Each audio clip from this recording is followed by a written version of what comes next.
Hello, friends. Welcome to Spooky Halloween Eve in the abandoned house where you're not allowed to have any guests. I know, it's terrifying.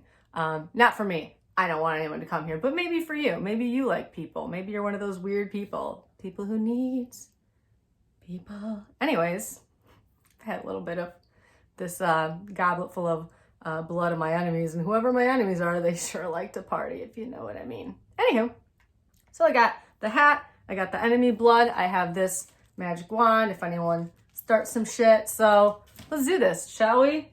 Some by David Eagleman. This one's called Seed.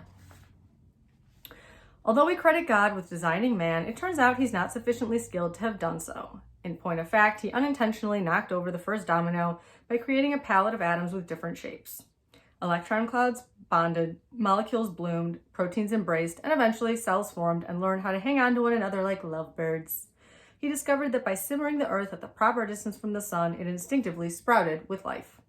He's not so much a creator as a molecule tinkerer who enjoyed a stroke of luck.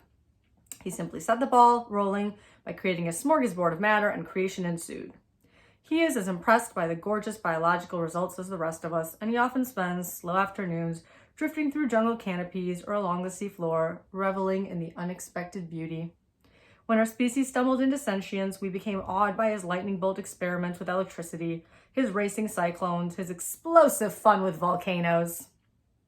These effects generated more awe and perplexity among the beautiful new species than he had expected.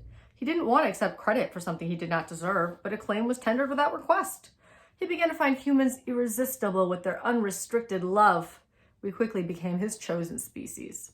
Like us, he is awestruck when he ponders the perfect symphonies of internal organs, the global weather systems, the curious menagerie of marine species. He doesn't really know how it all works. He's an explorer, curious and smart, seeking the answers. But with enough of our adoration, the temptation overcame. We assumed the creation was planned, and he no longer corrected the mistake. Recently, he has run into an unforeseen problem. Our species is growing smarter.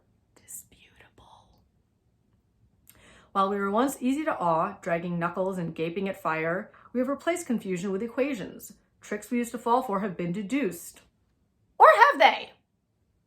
I'm editorializing. He did not say any of these asides, just in case that needed to be said. Physical laws predict the right answers. The intellectual territories we once gave away now convene under the banner of better explanations. We command theories of physics so strange and complex that God gets blood pressure spikes trying to understand them. This puts God in a tricky situation. Ancient books relate how God unleashed all his wonders on Egypt. He feels a little defensive now because he doesn't have any more wonders to unleash, and he's increasingly concerned that we would see the strings if he tried. He's in the position of an amateur magician who performs for small children and suddenly has to play to skeptical adults. All this is reflected in the steady decline of attempted miracles in the past millennia. He is too noble to rely on bluffing, and the thought of being caught and revealed as an amateur embarrasses him. This is why God has increasingly kept a professional distance from his favorite species. As he grew more withdrawn, saints and martyrs filled the vacuum as his marketing team. He's ashamed now that he didn't put a stop to them earlier. Instead, he slipped into seclusion as they generated endless chronicles. But this story has a happy ending. He has recently faced his limitations, and this has brought him closer to us. Studying our details from his heavenly outpost, he began to understand that his subjects are entirely capable of empathizing with his position. Everywhere he looks, he sees positions of strange credit. Parents who seed a child's life but have limited control over it. Politicians who briefly steer the ship of state into the dimly lit future. Enthusiastic lovers who marry without knowing where the commitment will lead. He studies the accidental collocations that initiate friendships, inventions, pregnancies, business deals, and car accidents. He realizes that everyone is knocking over dominoes willy-nilly. No one knows where it leads. In the afterlife, in the warm company of his accidental subjects, God now settles him comfortably like a grandfather who looks down the long holiday table at his progeny, feeling proud, somehow responsible, and a little surprised.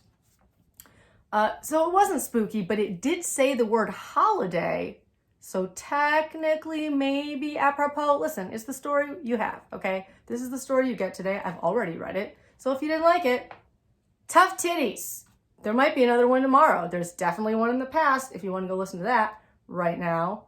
I wish you luck in this zombie apocalypse, and I will see you someday again, maybe, but don't count on it. Bye!